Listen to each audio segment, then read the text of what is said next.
Morning, friends. Welcome to Urbanite Farms. Thought I'd give you a little tour this morning. So I've been working on a project here in my seeding area. I've cut part of this tree off. My husband has cut part of this tree off because it shaded the garden last year, and I'm going to turn it into a clematis trellis. So I've planted some clematis at the base of it. And then I've utilized some hostas that we have on the farm already, all in the back area there. And those are going to fill out nicely over the next year or two. And I've also planted some bulbs throughout. We've got some lily of the valley and some coleus and a few other things. And that's going to look beautiful by the end of the summer. We'll take a look at it again in another video. And then new, or kind of new to the farm, is we have gotten chickens again. And so we bought this, you just stepped on a frog. We bought this old storage building a few years ago and had chickens. And we had a puppy that was killing them. And we couldn't keep chickens anymore for that reason. Well, we've since relocated the puppy to a new family, and now we have gotten chickens again.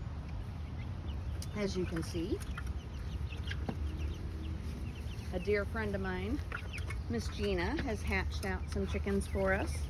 They're a couple of mixture breeds, Americanas and Easter eggers, you know, the beautiful colored eggs, the blues, the greens, pinks, browns. Can't wait to see when they start laying. Just before Christmas, Thanksgiving time, they should start laying. And if you notice to the left, we've got a little cage set up there. That's actually our play area for our rabbits. We've gotten rabbits this year. I'm gonna take a walk in here and we'll look at the rabbits real quick.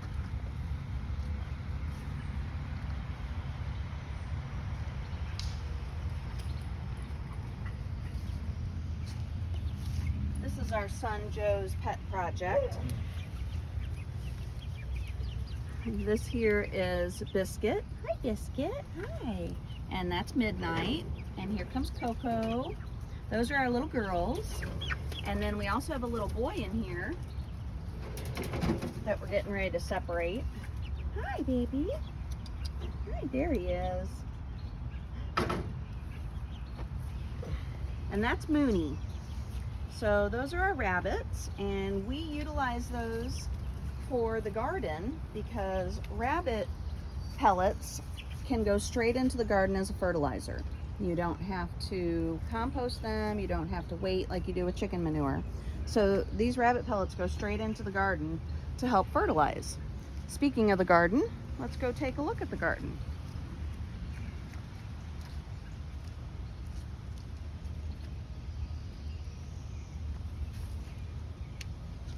We have the whole chicken and rabbit run with an electric fence so that we can keep predators out.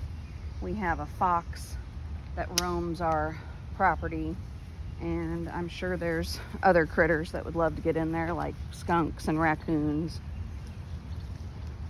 So this is the garden, and this year we have planted the perimeter of the garden with different plants. We've got elephant ears we started last year, and then some new transplants this year. And I've planted, not hostas, what are those? Gladiolus bulbs running down the sides. Got a little gate here to keep the dogs out. And then my father was in town and he helped me plant this rose garden. We had a few rose bushes on the property that we relocated, and then I also purchased a few new ones, and that's going to be beautiful here as soon as everything starts blooming together.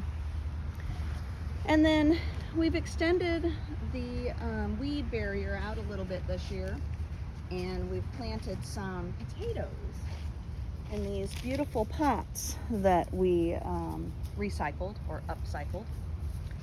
And they just flowered not too long ago, so there should be some little new potatoes in there. And we'll have some big potatoes coming this summer. These are my peas. We've been eating on these for a couple of months now. They're snap no, Sugar Daddy snap peas. And you just pop them off. These are my husband's favorite. You just open it up and you just eat the peas on the inside, and they're sweet like candy. Or you just eat the whole thing. Or you can just eat the whole thing. You can see there's a little bit of powdery mildew on these. They're about on their last leg, so these will be coming out pretty soon. I'm just right now saving for seed. I've got some down here that are drying out. See, I tie strings around them so I know what to keep. Now, in our next row, I've planted some dry beans. This row is a black dry bean. And as you work your way down, I have some cilantro. It's starting to bolt, so you can see when it starts to shoot up like this and it'll get flowers at the top. That means that it's bolting and it's done for the season. But a cool thing about cilantro is when it bolts and flowers, the seeds become caraway seeds. So it's a dual purpose plant in the garden.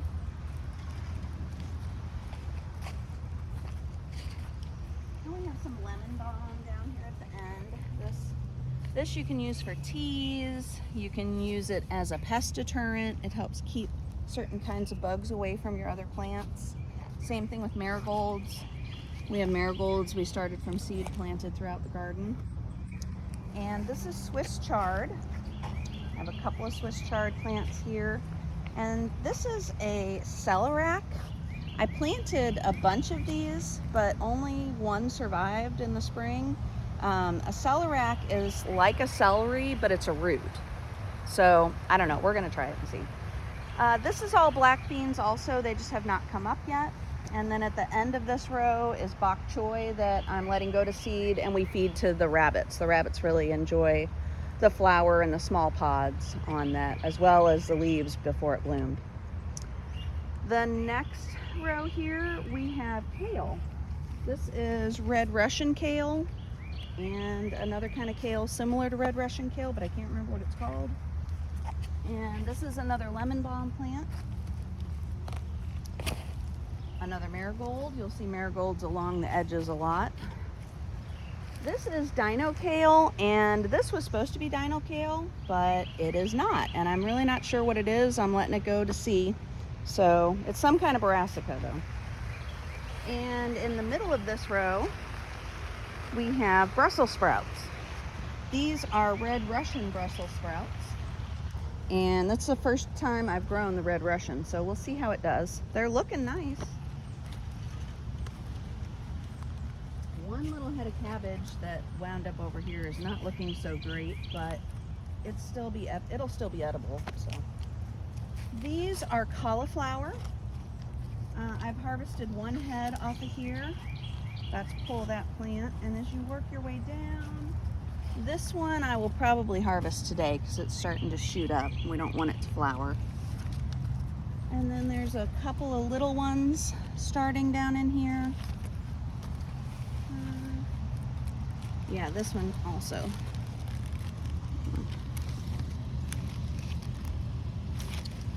And our next row, this was broccoli rabe. I saved the seeds from these plants. I'm getting ready to pull these. And I may put some tomato plants in here. We'll see. And then this is our broccoli.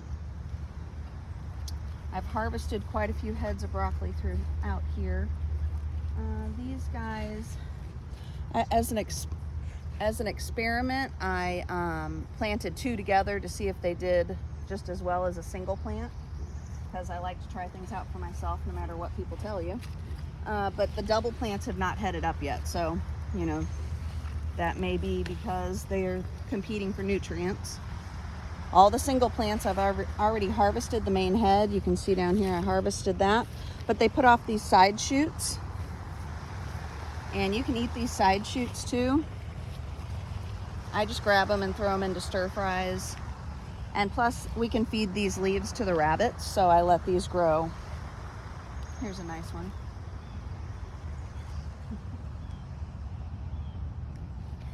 We've got some pansies. Those survived the winter.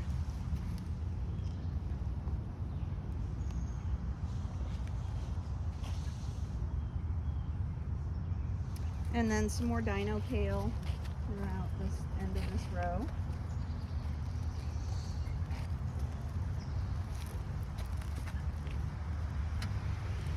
Ain't nobody got time for that. Got a little time here at the end of this row. And this is herbs mainly in this row, but I did plant some other beans. Catnip. This is purple hull cowpeas, which is actually a legume, so it is a bean. And you plant these close together and they kind of support each other. Hopefully that's the idea. This is a parsley that has gone to seed, and the pollinators really like this. And also, hopefully we'll be getting some butterfly caterpillars on there as well. Have not planted anything here. Possibly putting some extra peppers in these holes that I have. I have quite a few plants that we started from seed that I just don't know what to do with. I think that's every gardener's issue when you start seeds at home. This is catnip. This is the third year on this catnip, and it has spread into these holes here, which I'm fine with for now. I can always pull it if I need the space. This is a curly leaf parsley that is going to seed, also on its second year. And a purple kohlrabi that I'm saving for seed. And what's really interesting is it has put off these little kohlrabi bulbs, which I didn't know it did that. It's kind of cool. But all these seeds I'll be saving for next year. Ooh, this catnip's getting ready to flower. Look at that. That's beautiful. And then our next row is peppers. This little guy, I might be replacing him with a bigger one. He's not doing too well. But if you notice, around all these peppers, I have the rabbit droppings, and that's to feed the plants. You'll see that a lot. It also helps keep in moisture. That is one of our first peppers of the year. This is a variegated plant, but it gets quite a bit of sun, so I don't know that it's going to give much stripe. If you look at this one down here, this is the same plant. See how variegated that is? This one looked the same way when it was smaller, and usually the peppers are striped as well, but I don't know. We'll see. We'll wait and see if I get stripy peppers. Last year they were kind of shaded and didn't do so well, but the peppers were striped. So, spider web to the face. Okay, then we have mixed bell peppers. Excuse the weeds. We're putting a companion plant in there at some point. These are all mixed, so they'll be green, red, or yellow bells.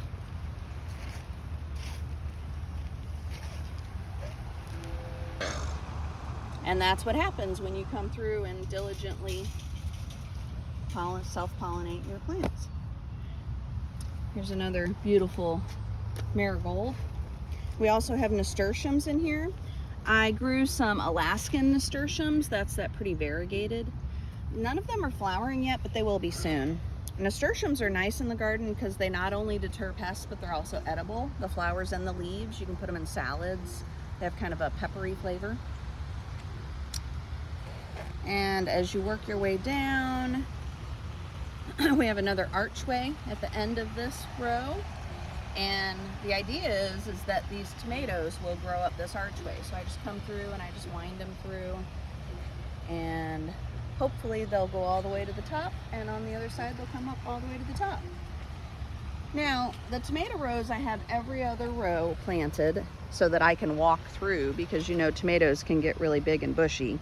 And in the middle of those, I have my squash plants. And this particular row is yellow squash. If you look down here, you'll see my very first little yellow squash.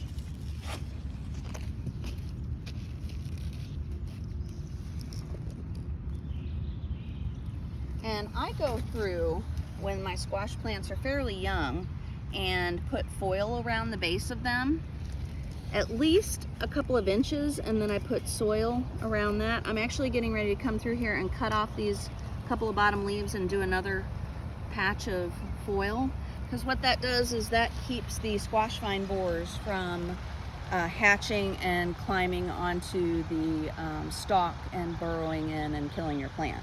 So if you do it when they're young like this, you can catch it. Otherwise, they get in there and then slowly kill your plant. So if you come out and you look and your whole plant is wilted, and you look at the base of your plant and you have what looks like little brown or orange squigglies. That's where they've bored in, and that's the stuff that they're pushing out. So you want to catch it before they do that. Here's a nice yellow squash there. These are all looking beautiful. And a cool thing about squash is it is not self-pollinated. So you can take one of these flowers. This is a male flower, so there's no fruit attached to it. This is a female flower. It has fruit attached to it. You take one of these flowers, you pull back the petals, and you get to the stamen in the middle there. Oh, there's a cucumber beetle. We do not want those guys. We kill them. All right, so you get to the stamen in the middle, and then you just go in there and you hand pollinate by rubbing by rubbing the male on the female part. And this one's kind of cool. It's got a double flower. It's a double fruit. Another bugs in there. Yep. You just kill those guys. See? Oops. But you can do that with any squash plant. You can hand pollinate like that, especially when they're first starting to fruit. A lot of times the fruit will just rot and fall off because they're not getting pollinated.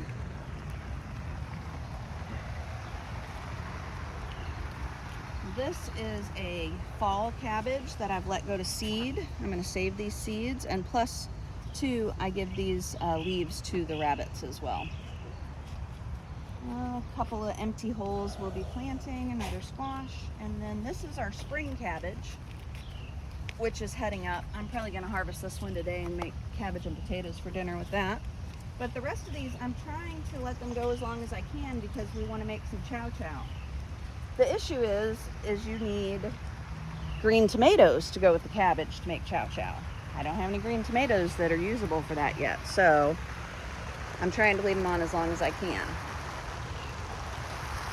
A couple more fall cabbages I'm saving, using for the rabbits and for seed.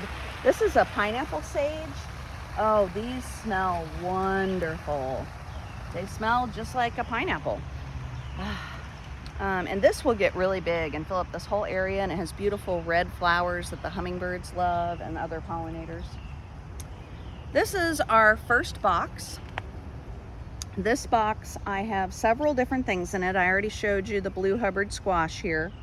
Then I also have on the end some tarragon along with some hollyhocks. And in the middle I have artichokes.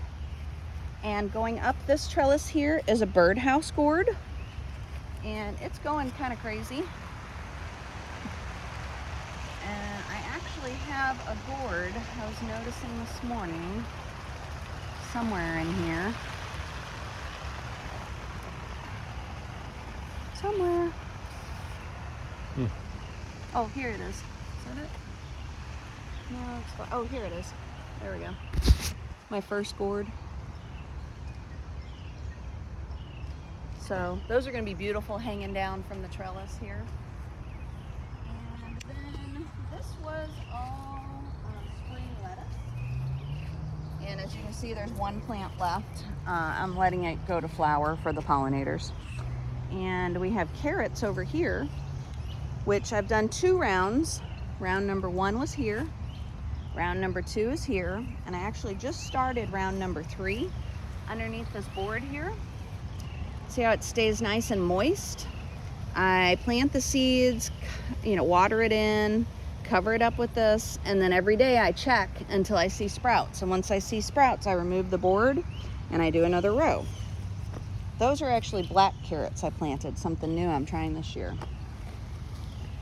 Next, we have red bell peppers. These are my personal favorite pepper, red bells. They are flowering, and these are just like the tomatoes. You give them a little shake and they self-pollinate. So I come through here, any plant I see that has a flower on it, and I give it a little tap. We have companion plants in here as well, marigolds, dill, and basil. We also have an archway here that has the birdhouse gourds on one side And on the other side, I have these, they're called winged peas. It's supposed to be a summer pea that likes the heat. Oh, that little guy's not doing so well. We'll have to give him some water. And then this is a annual flower bed. So I plant these annually or they reseed themselves. I have Lavender Cosmos. This is all chamomile. Got chamomile down in here with some weeds I need to get to. And then we have a butterfly bush in the middle. I kind of saved that from the clearance aisle in Lowe's. And this side was all tulips in the spring.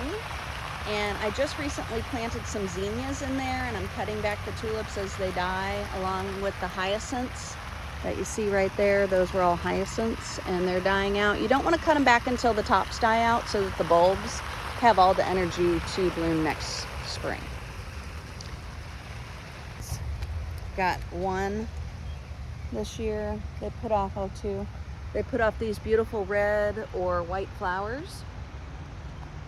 And they prefer cooler weather, which is why I had them planted in early spring. This will grow up and fill up this whole side of the trellis. And on the other side of the trellis, you see started here, these are cardinal flowers. Those are to bring in pollinators, and they'll fill up the other half of this trellis. And down this row here, we have peppers. These are banana peppers. They're all flowering, and we have a little pepper here. And again, I do the same thing. I come through and I give them a little vibrate to make sure that they're pollinating. And they have the basil and dill and marigolds planted throughout their row as well. This is my perennial box. In the perennial box, I have bee balm, which likes to try and take over. So I cut it back every spring and I put some twine around it just to keep it in its own little space. Fun fact, did you know that bee balm is actually bergamot? If you drink Earl Grey tea, you have bee balm in your tea, because Earl Grey tea is black tea with bergamot oil. And then we have some beautiful lilies in here, and that was all tulips in the back that I have already cut back because they're all dying. And I'll be putting something in there, I'm not sure what yet. And then behind that is my lilac bush. It has bloomed once this year, it will bloom again. And then here I have pumpkins. These are sugar pie pumpkins growing.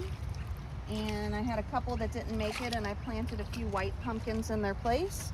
Those are just coming up.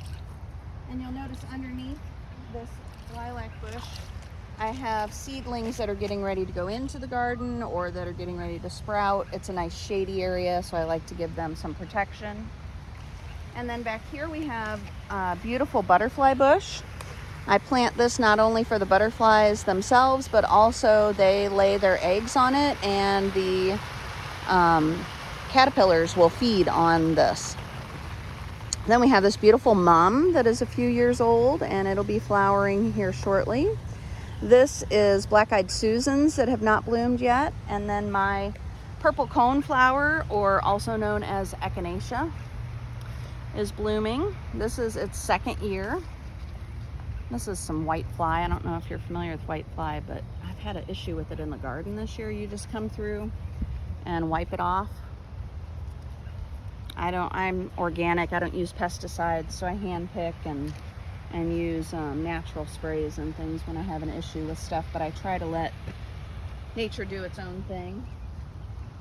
Now here, this is a Congo watermelon. So this little guy is going to produce watermelons that are this big, and it's going to sprawl out all in this area here, and hopefully we're going to have a bunch of watermelons. This is Poblano peppers. This row is Poblano peppers. We have 8 of them, and also interplanted we have dill and basil and marigolds. And that goes all the way down to here where I have this beautiful sunflower. And I'm going to show you the box behind you and then we'll continue with this row. This box here is my onion box. I have horseradish. Thank you. I have horseradish at the very end, which is doing fantastic. And then I have sets of onions, which when you get the little bulbs that you buy, those are second-year onions. That's at that end, and I've already been harvesting those. A few of them went to flower. They shoot up the stalks with the flower coming out of the middle, and you want to harvest them right away if they do that. Otherwise, you can let them bulb up and get really big. And that's what I'm doing with these. And this was spinach here and beets. I only have one surviving beet. And the spinach I'm letting go to seed. And then this is my onion seeds. These I planted as seeds early January. And they're doing pretty good. I need to do a little weeding in here. I did have one that I let go to seed just because I wanted to see what the flower looked like.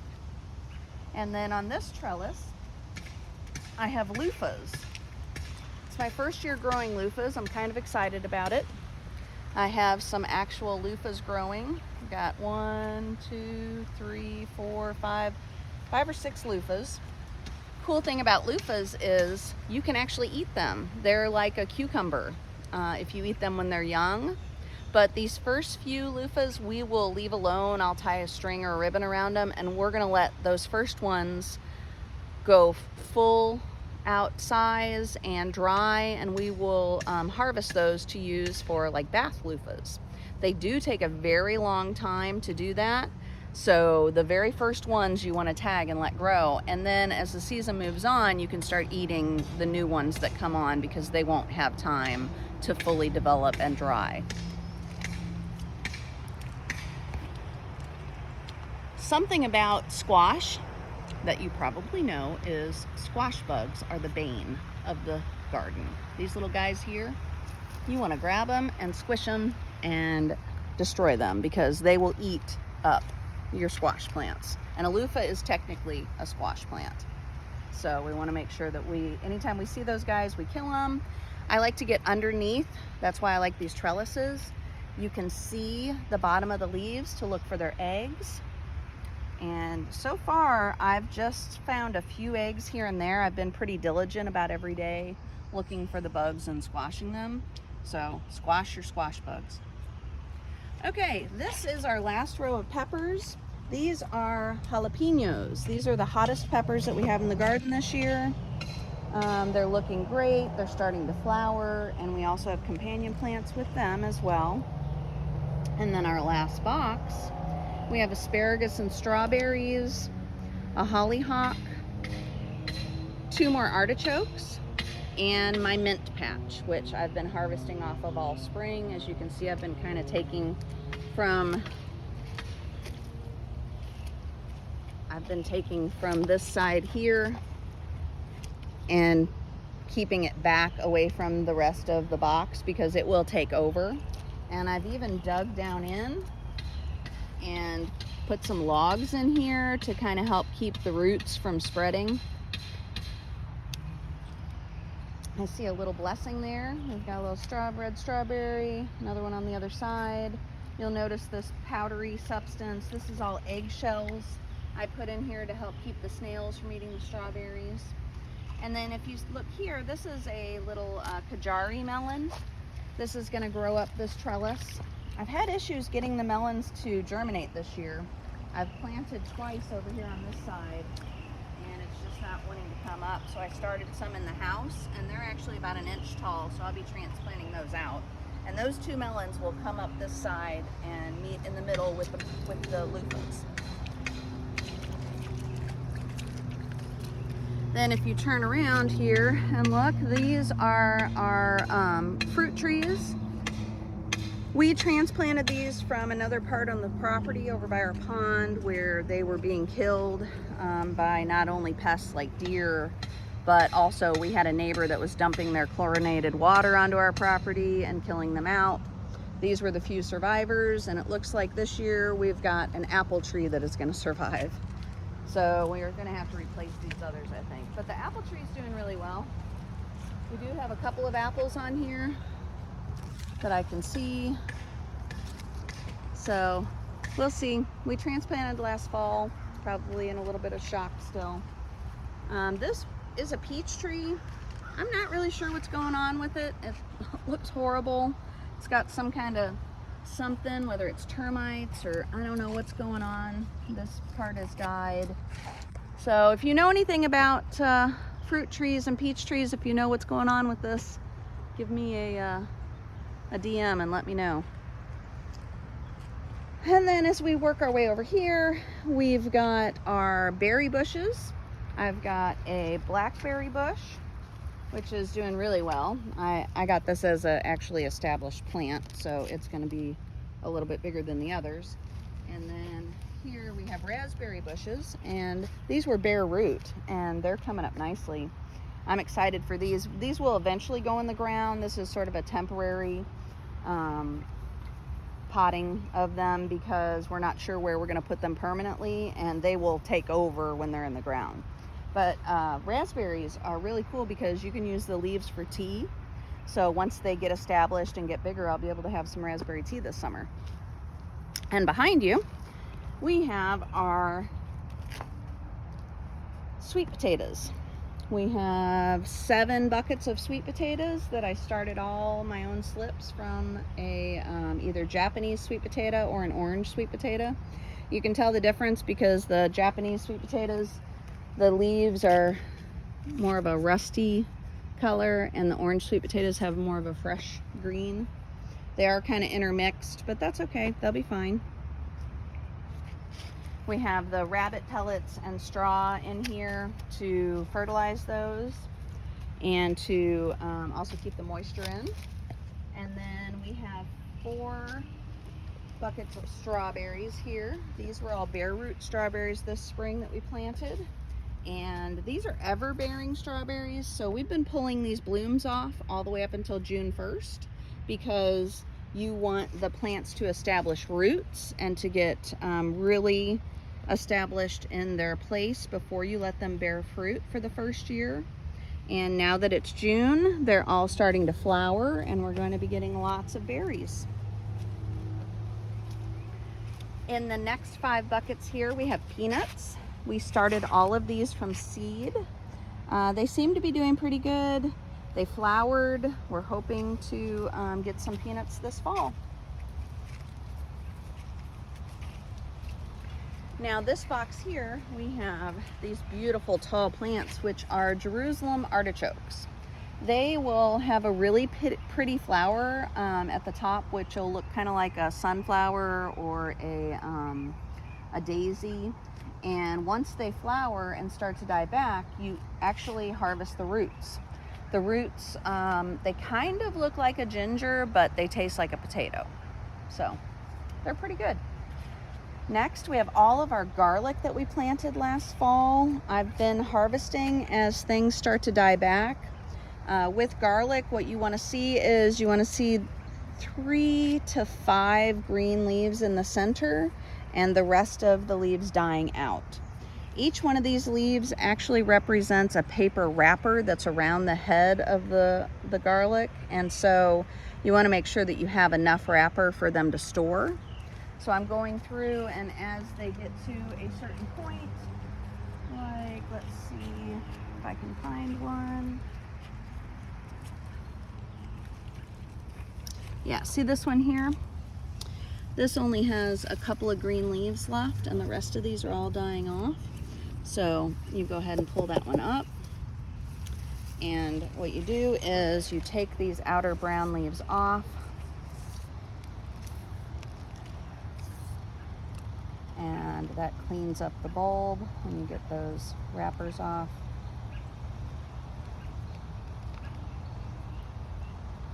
And then you want to put this somewhere where it gets good ventilation, but it's not in direct sun. And it'll start to harden, and you'll just kind of clip it a couple inches off the top, and then you can store this and it'll be good for months. This box is also all garlic.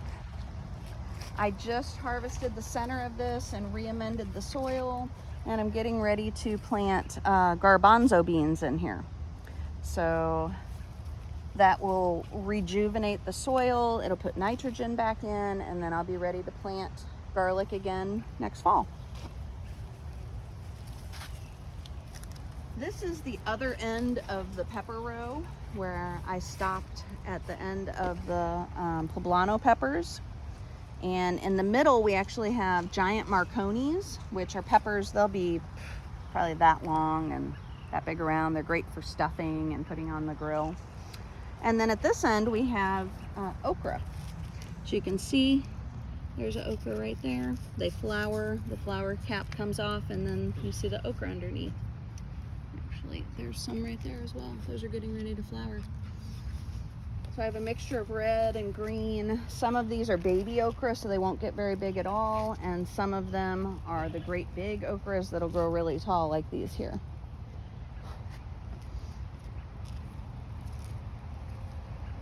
I have a couple of sunflowers interplanted in here.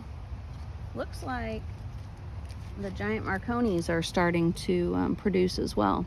We've been having flowers on these, so we'll be having peppers soon. Now this row is our eggplant and beans. At the very end here, I have some more dried beans. These are black beans that have just come up over the last couple of days. And we've got an arched trellis here that's got the Asian yard-long beans on it. This side is green, the other side is red. And Mandeville flowers are going to be growing up as well. Those are to bring in pollinators, and the hummingbirds really love those. And as you work your way down, we have marigolds interplanted, basil, and nasturtiums, along with all eggplants on both of these trellised rows. So we have quite a few eggplants this year. They're one of my family's favorites. They have not started to flower yet, but they're looking really good. We did have some problems with Japanese beetles. No, not Japanese beetles. Flea beetles. These little holes you see in here, they call it lacing. Those black flea beetles will eat your plants like that. But if you look right here, oh, little ladybug. The ladybugs come and they will eat the eggs of the flea beetles, and they also eat the aphids that you get on your plants. So you don't want to necessarily dust with anything that's going to kill beetles when you see something like that right away, because you want the good beneficial bugs to come in and eat those bad bugs, which is exactly what has happened. And so now I have hardly any black flea beetles in here. I've got a little volunteer tomato here. I'm not sure what this is, but we'll find out. Some more marigolds. Work your way all the way down. This is all eggplants until you get to the very end. Then we have cucumbers. These are salt and pepper cucumbers on this side of the trellis. And on the other side of the trellis, we have straight 8. So those are going to be the really long, dark green ones like you see in the grocery store. And then down the middle of this row, we have Swiss chard. We've been harvesting on this all spring. Really pretty red Swiss chard here. It's one of my favorites. And then we've got the green. It's basically like a lettuce, except for you can also saute it. I don't think I would like sauteed lettuce, but the Swiss chard is good sauteed. And then as you work your way back down, we have more squash.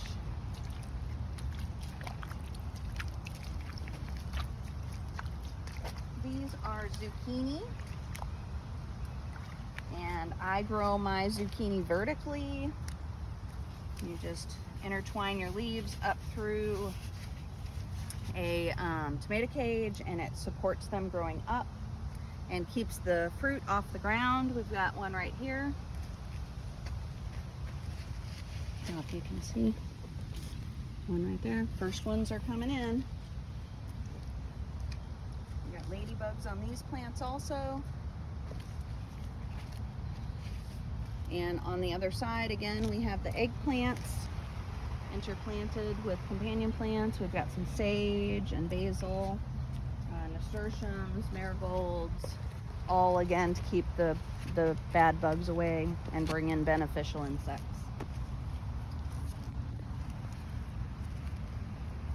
My very first sunflower of the season is going to seed. And then we have some more cucumbers.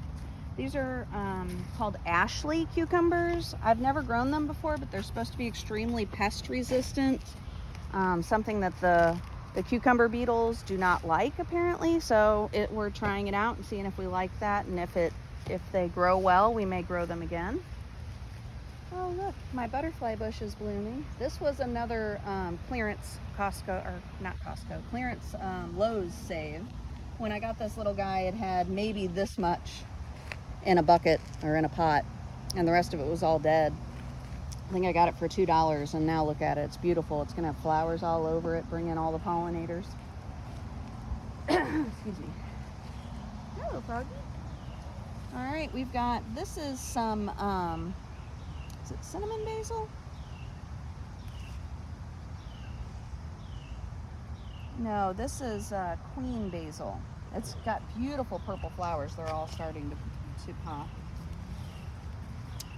This is a fall cabbage. Again, I've been feeding to the rabbits. It's going to seed. I'm about to pull that, put in a couple new things in these few spots here.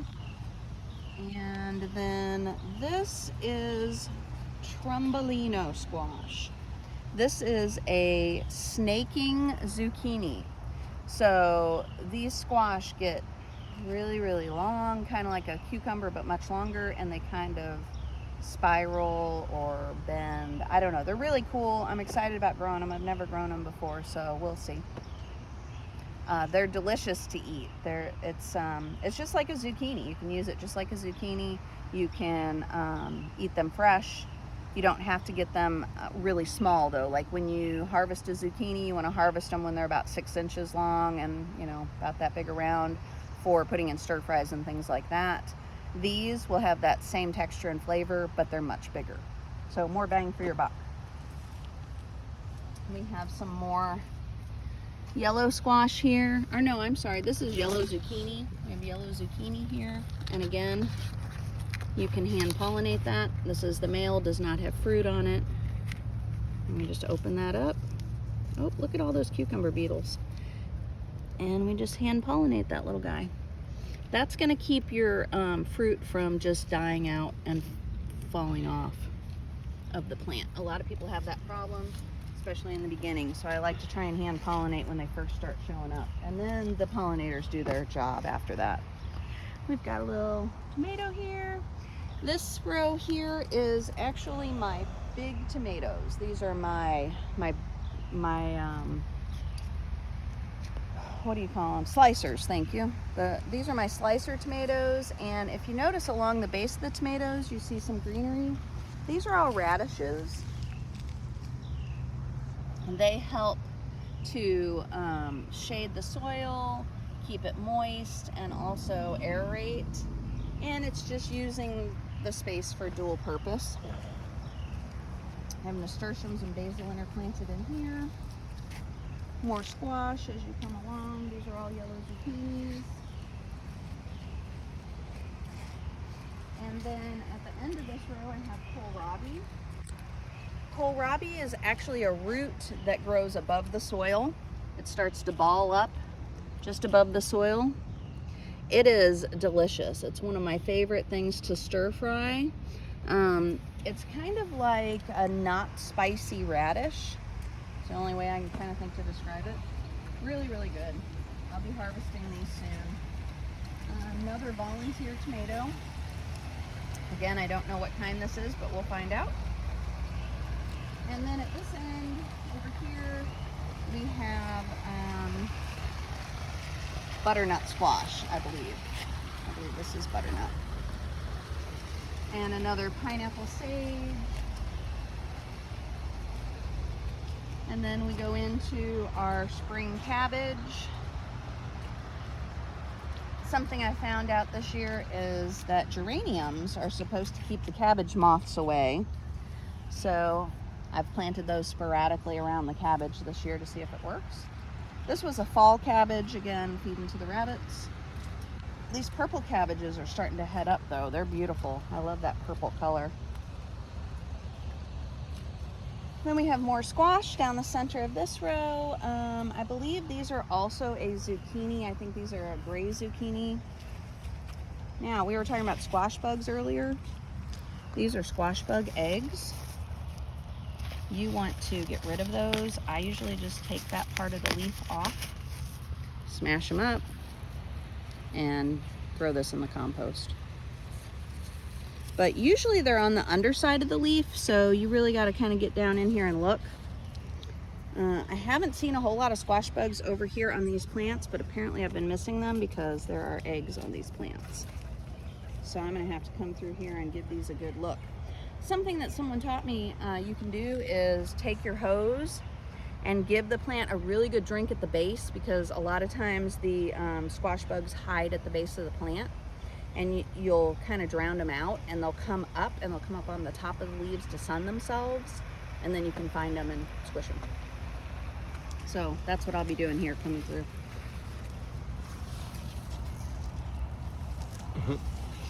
Filled with water. Yeah, these are gray zucchinis. This is my Dino Kale from last fall. We've been harvesting off of this all spring. It is starting to bolt, so I'm just feeding the rest of this to the rabbits until it bolts. I'll let it flower, I'll save the seeds, and then it'll be a new planting area for this summer.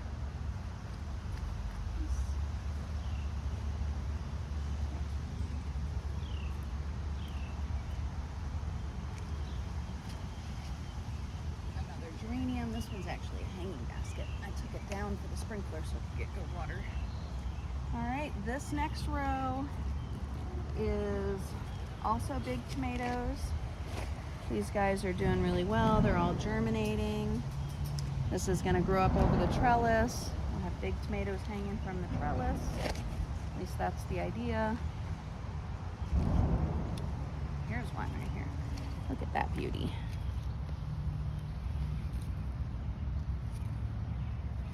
These are actually steak sandwich. These three here. I tried to kind of do my different tomatoes in groups. So you'll see I have like steak sandwich, and then I think these are purple Cherokee. Yeah, these are purple Cherokee. I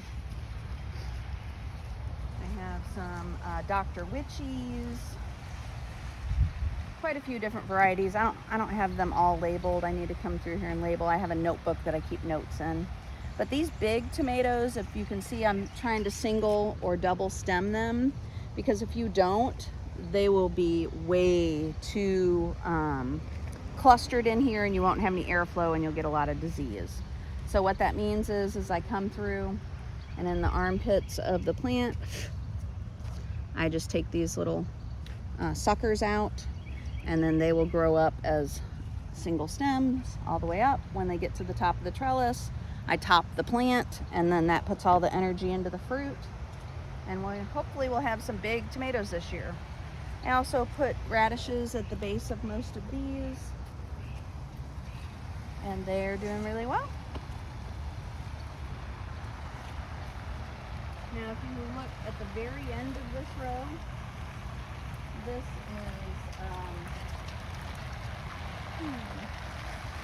this is my butternut squash. The other row, those are yard-long cucumbers. I was mistaken. Yard-long cucumbers are cucumbers that get to be a yard long, which is like 3 feet. They're supposed to be really big. I'm excited. Those are new this year too. So this is butternut squash, and on the opposite side over here is acorn squash, and then down the middle row we have more spring cabbages and more squash. I believe those squash are a round zucchini that I'm growing this year. Kind of excited to see what those look like, something a little different.